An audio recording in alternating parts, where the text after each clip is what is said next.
There's a slight theme developing this year, which I don't think will be obvious to everybody. That mic does not want to stay there.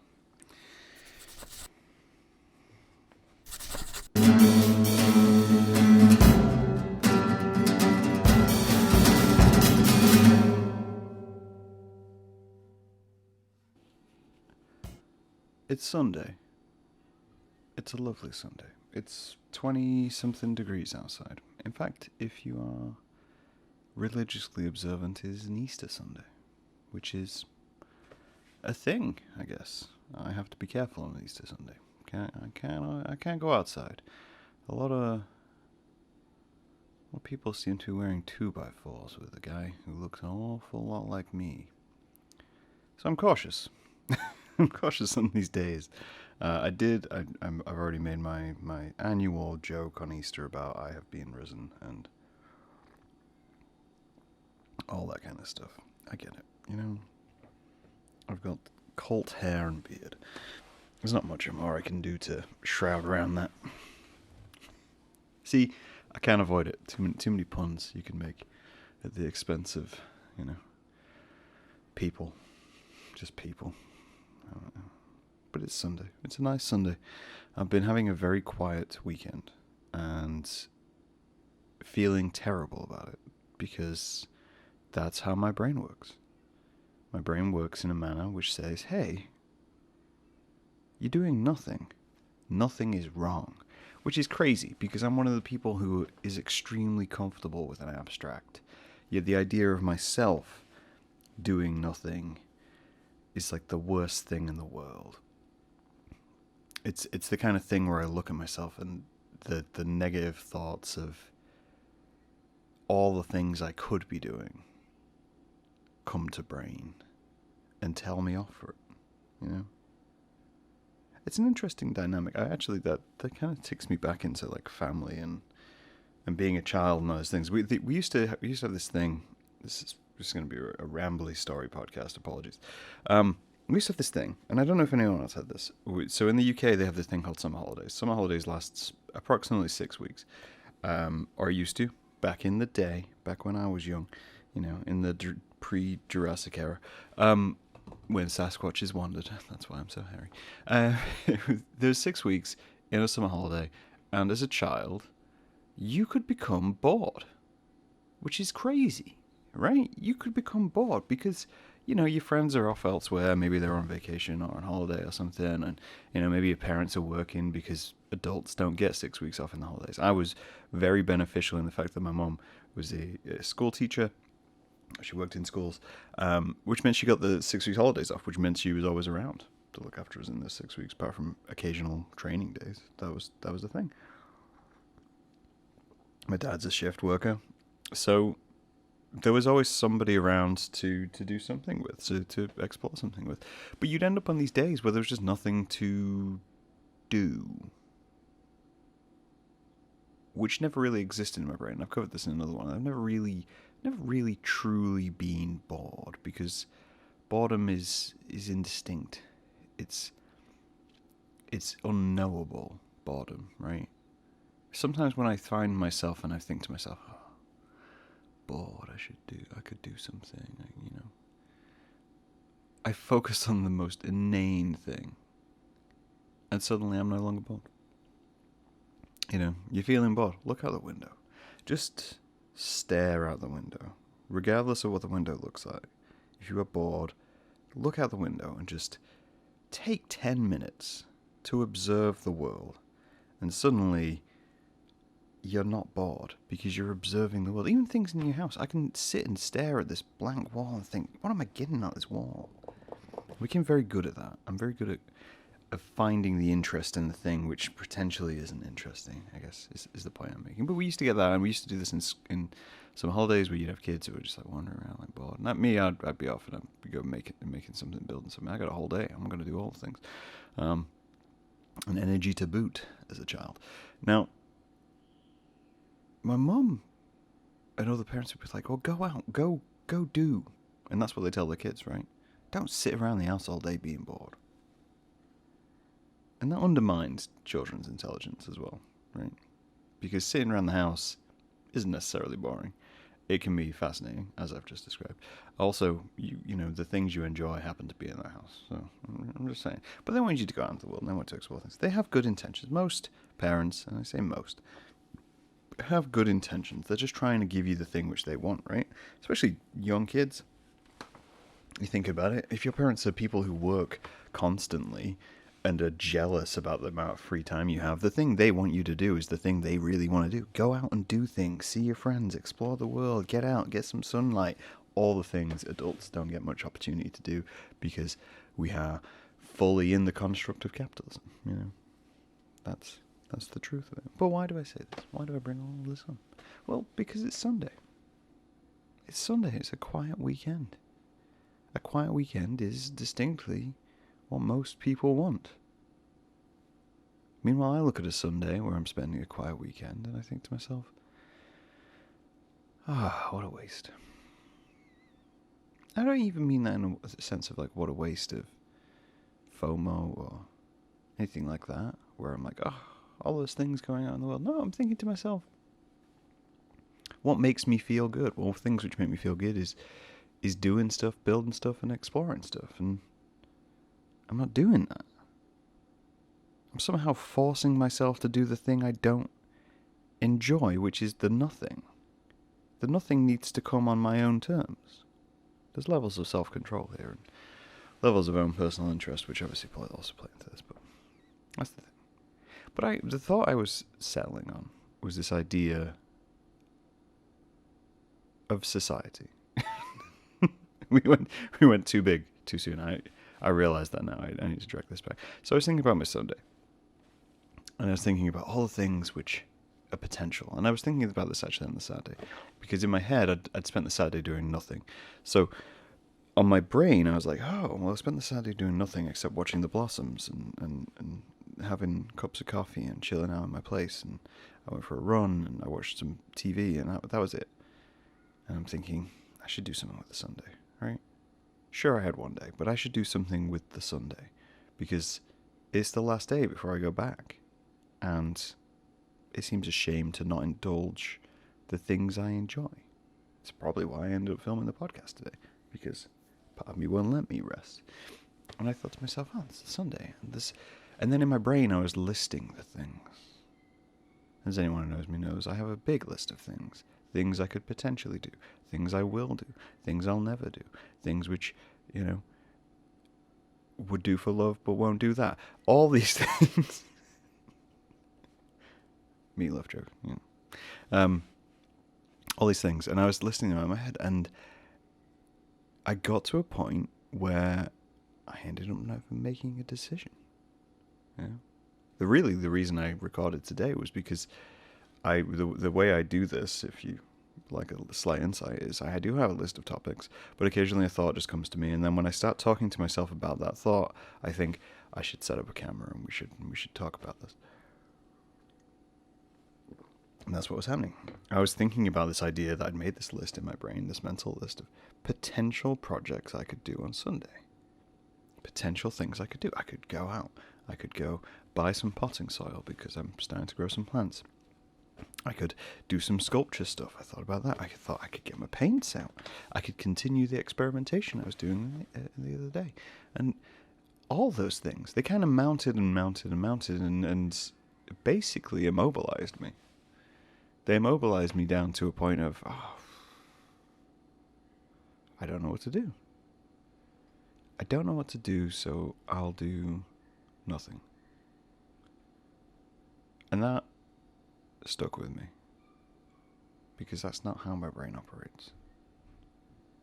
It's the online media level of ideas. When you have too many ideas, too many things, and not enough time, it increases the pressure to do those things. It's like when you make a meal. You make a meal, cooking your food, you're thinking, we'll watch a movie with meal. That's what I'll do. I'll watch a film with this food. So you turn on Netflix or Hulu or Tubi or whatever your platform of consumerism is, your choice, and you'll flick through And you think, oh, what am I going to watch? I don't know what I want. I don't know what I'm in the mood for. And you're presented with a buffet. You're presented with a buffet of ideas and thoughts and feelings, and you're trying to match your mood to the thing you're going to watch, and vice versa. You want your mood and the thing you're going to watch to kind of vibe together to continue that fly. So if you're, in the mood for a comedy, you could be searching for other comedies. If you're in the mood for some horror, you'll do that. And then at some point in your brain, you'll think, I haven't made a decision yet. Not a problem. I'll start making food, and that'll increase the chances of a decision being made. And then what that actually does is put a clock on it. It puts a clock on it and says, you now have until you've finished cooking the food, finished plating up, and served it. And you have until it gets to unacceptable levels of coldness within the food for you to find something to watch with the food. And that's a reality I feel like everybody has been in. So I was living this situation, but not with food and not with TV, but with just general conceptual value of the things which I'm doing. And I've been fighting with that a lot recently as well, of just how I feel about the things I make and why I make the things I make and whether they're worth making and whether it's the path I want to go down, which isn't really a path because it's not like I have a career in art. It's more, does this satisfy me in the way that I want to be satisfied with creation and with ideas? And I feel much more valuable to myself when I do approach art in that way, instead of just creating something which I know will be a popular image. And that's true. So my exploration of Sunday and what you can do with a Sunday, any given Sunday, is that. It's me drifting through those ideas and going, well, what do I really want to make? And what is hooking that value? And I think it's interesting as a creative to have that thought. And there's a very prime example of this. There's a very prime example, which you will have seen, and I think I've explained it before, probably on stream. So Inktober, if you don't know, Inktober is an opportunity where people get together, don't really get together, but get together online to show off the things they draw through October. And the idea is you follow these prompts, but nobody really follows those prompts anymore because the guy who founded it, set it up, did some shady business practice stuff, kind of maybe stole some artwork, and everyone kind of abandoned that. But people still do Inktober. But you have other things now, like Rattober, where someone draws 30 or so rats. I don't know how many days are in October. 31? 30? 31. First till Halloween. That's all we really need to know. 31. I think it's 31. I should know that. It's my granddad's birthday. And people do it, right? And they're giving these prompts, which is great. Great to have prompts. Prompts solve the dilemma of what I'm talking about, which is it gives you a starting point. It gives you somewhere to go. I do the thing where I just draw for 30 days because I find that fun. I've done it for a year before. And the thing which incapacitates people of doing that is not knowing what they want to draw day to day. So when I do Inktober, I tend to write down an idea or sketch down some ideas just in note form to say, hey, here's the prompts. What would I do with this prompt? And I start that thought process early. And you start that thought process early because then when you get to the day, you don't actually have to make a decision. All you have to do is just dive in and draw the thing. And you've had time to mull it over. This is what I go to a thing which is a drink and draw in Jersey City, which is cool. It's in a brewery, very fun. I recommend everyone go along to it. People turn up, they're given a prompt, and then they sit there for 10 minutes because they don't really know what to do with it. It doesn't come to everybody naturally to go, the prompt is pink. What do you draw for pink? And some people's brains just turn off. And it's because they've been given the universe. You've been given a one-word prompt. It's the universe. I do this with Null Point. I set a topic every 2 months. And people don't have, they can't settle on, I was going to do this, and then I was going to do this. And I was like, you were going to do these things, but you didn't because you spent all the time thinking about doing the things. And then you became disenfranchised with yourself, and you didn't, when in reality, you could have just done all of those things. You could have written them all down and then hit them one after another. And the beauty of Null Point was always that you can do any of those things because in 2 months there'll be another prompt. And that's the beauty of Drink and Draw. Every, I think it's last Thursday of the month. Just gives you a prompt, you go. Some months are bad, some months are good. Same with drawing every day. Some days are bad, some days are good. That's the reality of it. So when it came to Sunday, when it came to the idea of Sunday, which had now, at this point, had taken a conceptual value in my mind. Sunday is no longer an entity. It is no longer at a period of time. Sunday is conceptual to my household now. Sunday is conceptual. Saturday is practical, because Saturday, most people on a Saturday will have chores.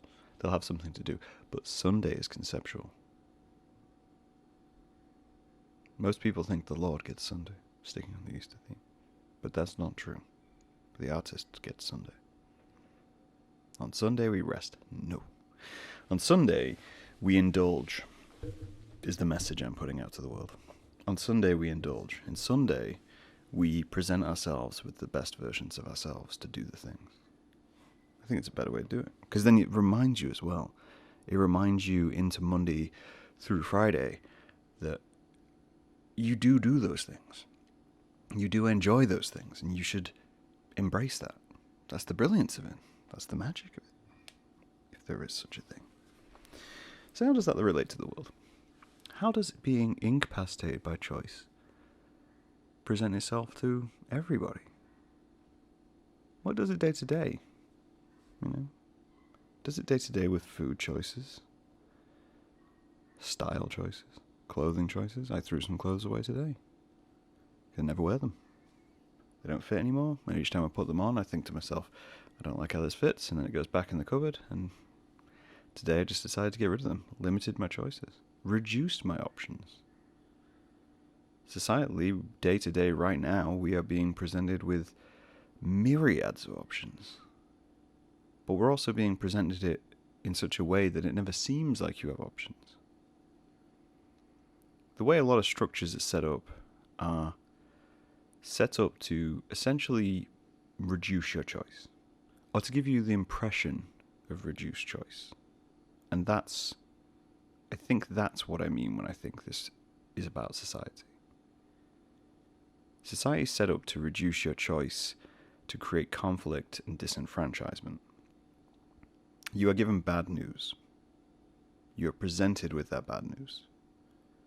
And then they deal you out some choices. Or you're presented bad news, and your brain skips the rest of the choices because it goes into panic mode. And it goes into the mode of thinking, I've got to solve this, or I can never solve this, it's too big. And you abandon those choices. I'm saying choices a lot, I apologize. But even right now, global famine, wars, violence, my presence in the world isn't guaranteed in any way, shape, or form, especially not in the country that I live in. And I'm basically harmless. So what are your choices? What do you do? How do you not only combat that in your mind and daily actions, but how do you stop being disenfranchised by that? How do you get over that lump? I did a period of doom scrolling yesterday. My algorithm right now is full of things about ICE and presence in the country, and I'm thinking to myself, any day I could get picked up. And there's no reason to pick me up. But it seems like the way things is being approached is pick everybody up, redefine everybody. That's a process which takes time. So what are your options? How do you not feel completely helpless? No, I don't have an answer to that. I apologize. And I apologize that that's where this has ended up after our lovely Sunday conversation, but that's the situation we are presented with. So I think this is partially me problem solving, right? How do you present that with yourself? When everything seems wrong, your options seem limited. Your options seem like you can only do one of two things, which is push back or accept. Those seem like the limited options. In reality, you can do in-betweens. And that's the abstract. That's the grey area, right? Like today, I had a myriad of things, a myriad of projects. Some good, some bad, some things which I should do, some things which I could do. In the end, I've done nothing of that. But I did do the middle ground. which was make the podcast, which is what I needed to do. And I think that's the key. I was talking to my hairdresser about this. It was in a world where everything is uncertain, and in a world where your options seem more and more limited day to day because the options are being restricted, you have to focus on the things you need to do. You have to focus on the things which make sense for you day to day. Whether that be your health, your money, your stability, your family, whatever it is, you do the thing you need. You still listen to everything else. I'm not saying be ignorant of the world. I'm just saying that that becomes your option list. Your option list becomes the things which you can pay attention to. Like, I'm pretty much... what's the word I'm looking for? Unable to do anything. Immobilized. Because I don't have options. I do have choice, but I don't have options. I have less options here than I do in my home country. But what do I need to do? Well, what I need to do is I need to work to keep my job, to keep money coming in, to create myself a nest egg in a future. So I'll do that. Done. One decision made. I need to focus on my health, both physical and mental, with varying success. So I'll do that. Okay, done. Got that in motion. Made 2 decisions already. The list of endless possibilities of doing nothing, doing everything is narrowing down, and suddenly the things I need are fitted in and there. And then what next? Well, creation and art. All those things. Those are the things which are next on the need list. The eat, sleep, still exist stuff is sorted. So I can move on to the next things, which is what I need. And what I need is time to indulge in the practices which give me that cathartic feeling. So that's decision 3. You know? It's so easy to be immobilized by our own imaginations. It's so easy to be completely catatonic because human brains are fantastic. Terrible, but fantastic. And we have this depth and breadth of ideas and possibilities, and then when we have an opportunity where possibility is endless, we hit things. We hit writer's block, creation block, food block, entertainment block. All these things exist because we are present in situations where possibilities are endless. And then we end up watching the same TV shows. You know? If I find myself in that cycle, I do notice it. And I think that's part of the key, right? It's that self-awareness to go, hey, I'm doing this. Let's try and deviate from that. Let's try and make that not my norm. Because over time, that will grind you down. It's fine for a period. Surviving is fine for a period. But over time, that affects you much deeper than you'd ever expect.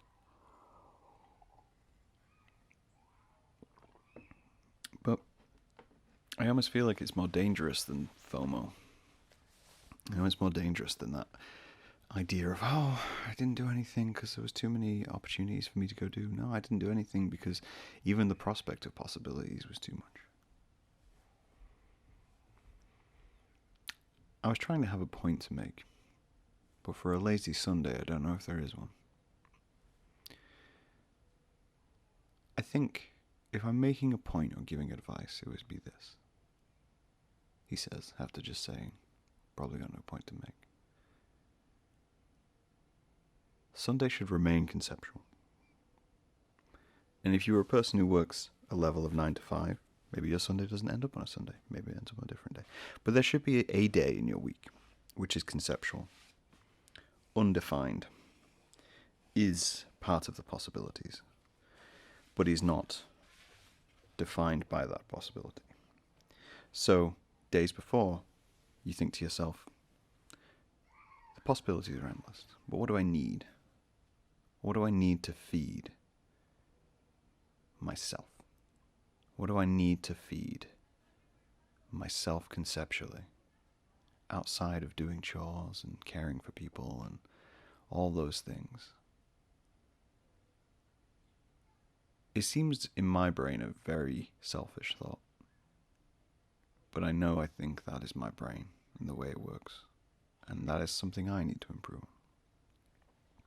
Seeing things which I think are selfish. And just accepting that sometimes those selfish things are needed. I'm not there yet. But we'll get there. I can't stop you being overwhelmed by possibilities because you have these beautiful things in your head which will forever and ever give you possibilities. I think we should perhaps embrace that. And if you want a really quick way of doing it, right? A really quick way of breaking the possibility cycle and the conceptuality of a Sunday is simply stop thinking of all the things you can do and write down the things you think you can do.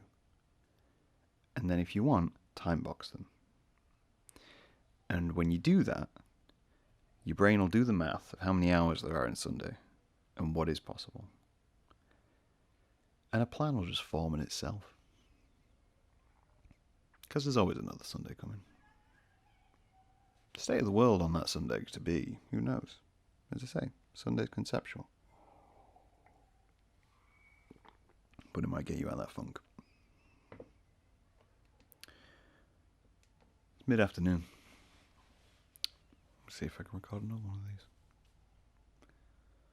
Or maybe I'll just chill. Either way. For you guys, it's Friday. Your Sunday's coming. Enjoy it. I'll talk to you guys later. Bye.